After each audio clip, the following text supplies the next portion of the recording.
เดี๋ยวนะกึ่งดึกอยู่นี่เดี๋ยวไหลทุ่มทวายอยู่นี่มีเหลือดีคนหมูจักได้คอยเลย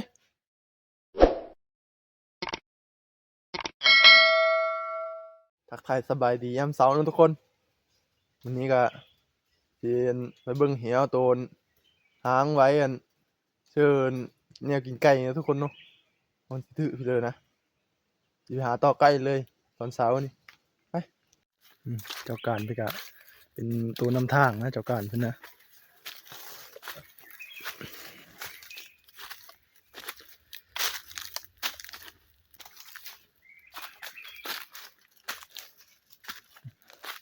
มาก็มานำทางนะตัวนี้บ่พลาดนำทางก็ได้ตะเวนก็มาฮอดอยู่ต้นเทงนะพี่น้อง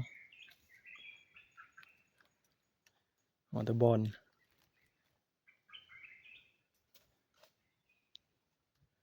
นี่ก็ประมาณ2-3 โมงนะพี่น้องเลย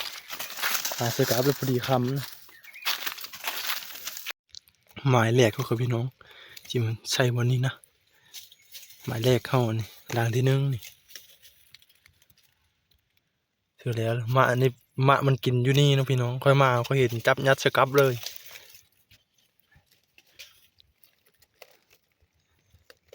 ไปรางที่2พี่น้องรางที่2นะพี่น้อง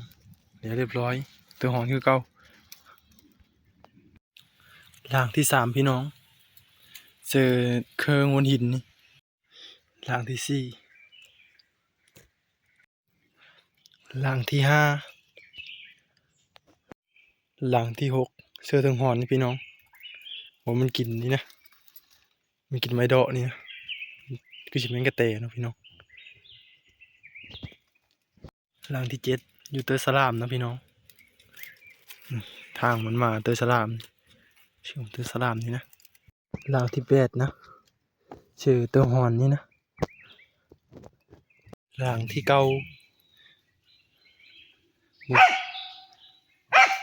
หัน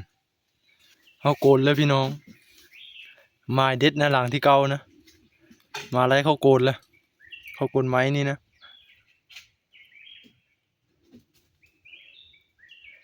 เอาเว้ยน่าจะเป็นกระเตะนะพี่น้องไล่เขาโกนแล้วอีการเพิ่นอีการอีเพนด้าเพิ่นนะหลังที่10พี่น้องหลังสุดท้ายเซอร์เตอร์คอนคือเก่านะเจอกลับแล้วกะสิได้กลับบอร์ดแล้วพี่น้องมื้อนี้น่าสิบ่ได้กินเพิ่นนะบ่ได้กินเพิ่นกะอุ่นท้องพี่น้องจี้เข้านะจี้เข้าจำเจียวไปกลับบอร์ดพี่น้องบรรยากาศยามกลางคืนนะจี้เข้ารอบกองไฟบ่มีอาหารประมาณชุดเก่าชุดโบราณ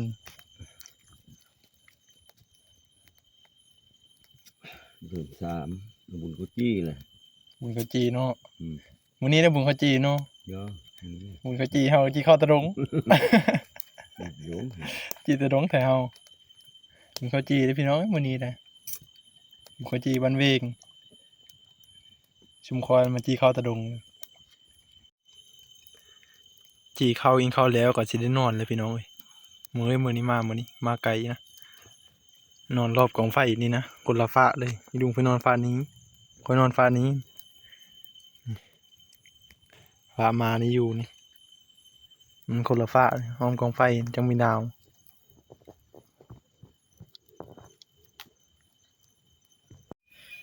บรรยากาศยามกลางคืนกันเนาะร้อนแห้งนะโอ้นอนมันทั้งเสียงแมงไม้เนาะทั้งลมเสียวสันหลังนะนอนพื้นนี่นะนี่นอนพื้นที่ชุมคอยนอนวันนี้หล่นนอนรอบกองไฟนะ ลุงดาดเป็นกะ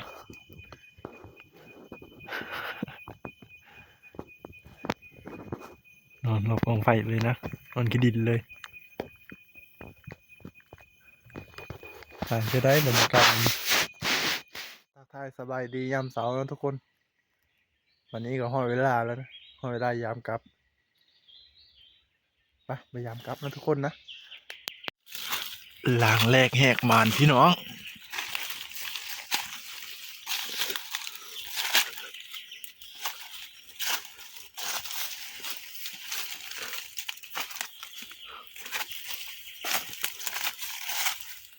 โอ้หลังแรกก็สมอยเนาะพี่น้องประมาณหลังที่สองนะพี่น้องประมาณหลังที่สามพี่น้องสมอยคันบ่ถืออันตอนเช้าก็เฮาสิบ่ฮื้อนะทุกคนเพิ่นมันสิถืออันคันบ่มีหนูก็มีอันกระแตกระเหาะกระไนนะถือกลับนี่นะบางที่คันยามตะแลงบ่ถือก็สิได้ย้ายทุกคนเลยหลังที่ห้านะหลังรับไปเชื่อแล้วโอ้กึ่งดึงนะพุ่งเดี๋ยวร้อยตอนนี้ก็มาหอนเหวทุกคนนะหลังนี้เหวมือทุกคนเหวมือเหมือนเหวสปริงนะรัดนี่ทุกคนเว้ยมาถือนะทุกคนพลาดหน้าหลังนี้นะเหยียบไปเหยียบพลาดนะทุกคนโอ้บกำตีนมันช้ำนะคันมันก็ชักอยู่กระเดยนี่โอ้ผ่านนะทุกคน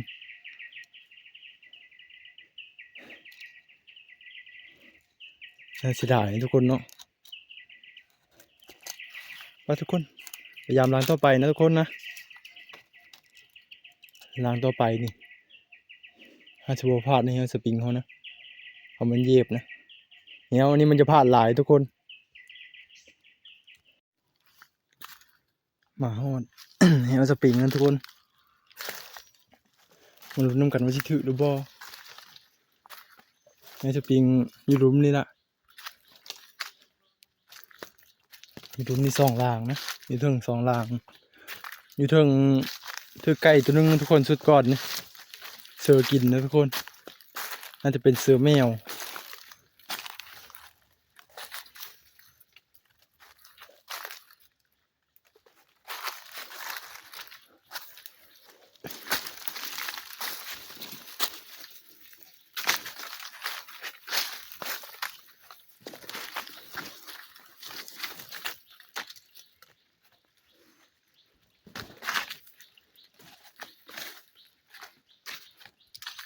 โบลงนะทุกคนหมูนี่นะ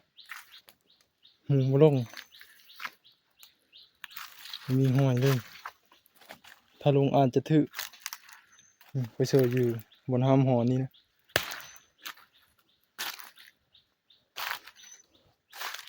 อย่างอีกหลังนึงทุกคน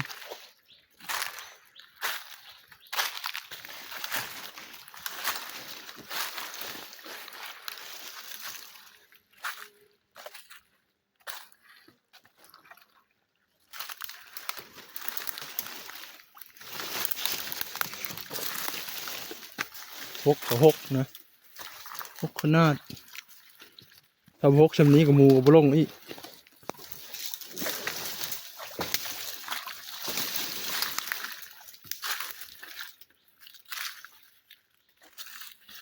หมูมันรุดนี่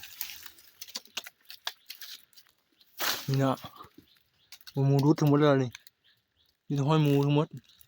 แต่ว่ามันพร้อมมัน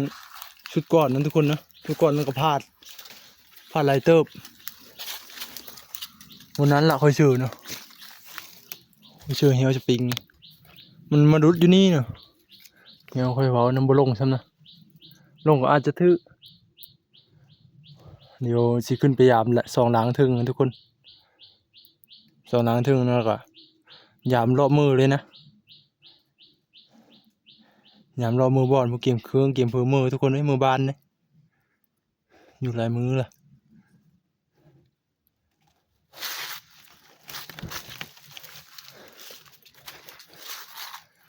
อ้ยอยากกินข้าวแห้งทุกคน มา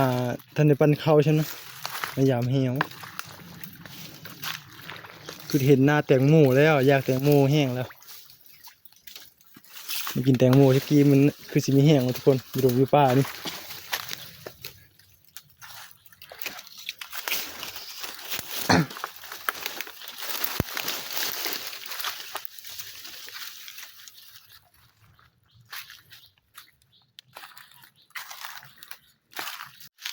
เหี่ยวสปริงยูเทิงนี่กับบ่หมานใช่ไหม2 ลางนี่ก็เมื่อก่อนนี่ถือไก่เนี่ยว่าสิกลางมันเสือแมวกินไก่ทุกคนกลางชื่อผัดบ่มาเลยนะวันนี้ก็สิพูดละไปเย็นลัดหาไอ้ลุงพูดละเตรียมทางยามเฮียสปริง3 ลางนะทุกคนโอ้โหวัดสิมานหรือบอนะมาลุ้นนำกันนะทุกคนเนาะเดี๋ยวนี้อยู่กลางดงกลางป่าอยู่ทุกคนเลย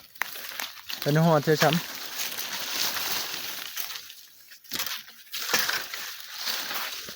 6 ขนาดทุกคน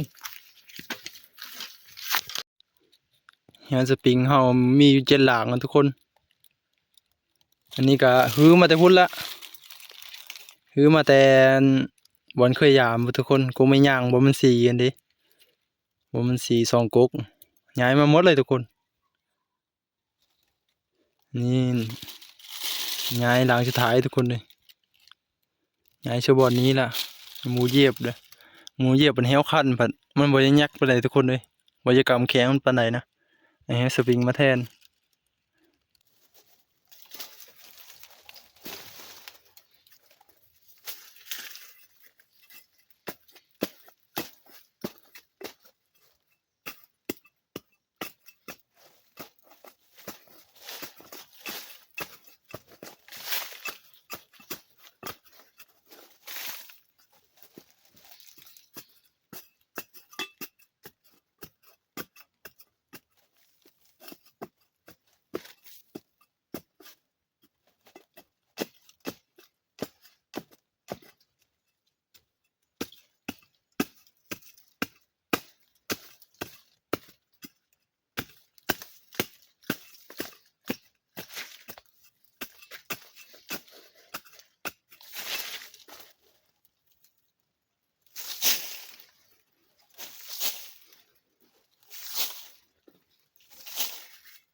เฮลก็ได้วางไปที่เรียบร้อยนะทุกคนนะวางวันนี้นะเนียนเลยนะเนียนเลยเฮลฝังดินไปทั้งพุ่นละเฮลเก้านี่ก็สิได้ฮื้อแล้วทุกคนวางเฮลใหม่ใช่ไหมเดี๋ยวทำบาจามนะทุกคนเนาะมาสิมานหรือบอนะวางมันไปหลอกคอนไหมฮันชัดเอาในพุ่นเลยหอยมันมุนๆอยู่ทุกคนเฮลมันคันมันบ่จะลอยไปเลยนะมันจะโยมยำฮ้อนบาดนี้ก็สิได้ออกไปพุ่นละลัดไปช่วยลุงพุ่นละขึ้นมาอะไรหมูเชิงนั้นล่ะพยายามเหี่ยวเลยทุกคนเหี่ยวสปริง3 ลางนะ2 ลาง 3 ลางนะทุกคนไปลางนี้ก็ผ่านสีเป็นก็ได้ลงแล้วนะถ้าเบิ่งพุ่นละบัดเป็นถือพุ่นละในคลิปเพิ่นเห็นว่าเย็นลง YouTube อยู่นะเพิ่นว่าคันถือหมูนี่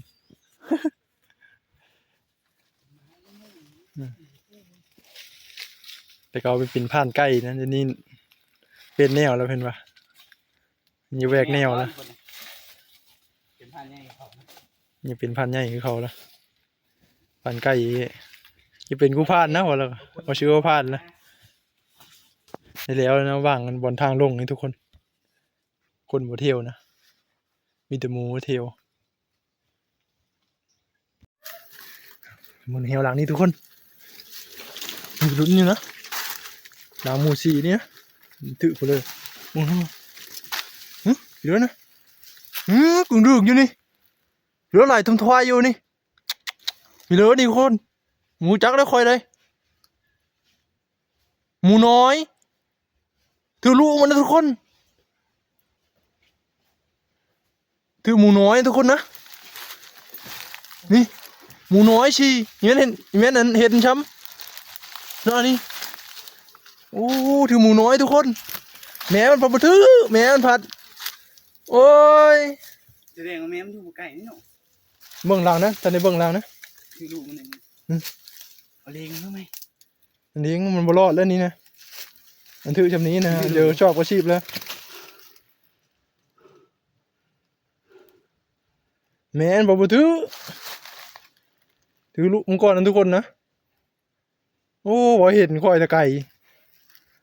ไหลมันทวายอยู่ ใจว่า ถือหมูน้อยทุกคน ว่าสิเป็นเห็น โอ้ยวางบอกมันฉีนะแม่นบอกถือนะมันดุดนะมันฉีนะปุ๊โอ้ลายมือตะลุนนะบรอดเลยทุกคนเลยชำนี้เนี่ยบ่อยบ่ได้แล้วเชียวชอบอาชีพแล้วโอ้หมานหมูน้อยนะอย่าดราม่าทุกคนเลยชำนี้บ่รอดแล้วหมูนี่นะหมูถือแม่มันนะ ดักไว้ก่อน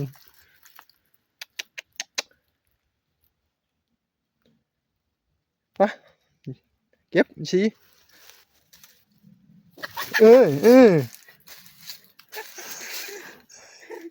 เป็นธรรมดาไอ้น้อยนี่ก็ได้ดูทั้งหมดได้ ไม่ใช่คือหลายมือแล้ว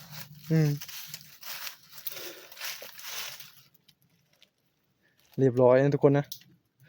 มันเต็มนึงนะโอ้น้อยก็น้อยโพดน้อยโพคอยจะว่าเสือแมว มันกิน ดังไฟนะดังไฟ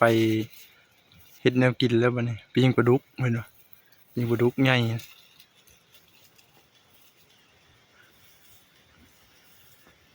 หาให้อยู่ให้กินทุกคนนะ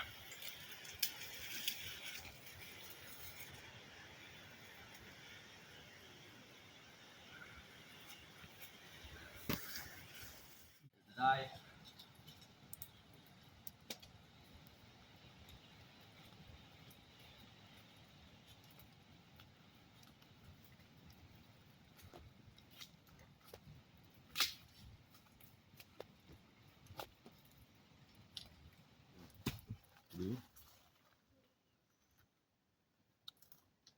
แต่ก็โน่มันโน่กว่าฟ้ามันเหลือมันนี่เขาบอกยำกุดๆลอง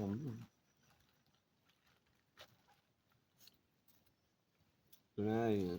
ยำกุดตัวน้อยมันน้อยโพด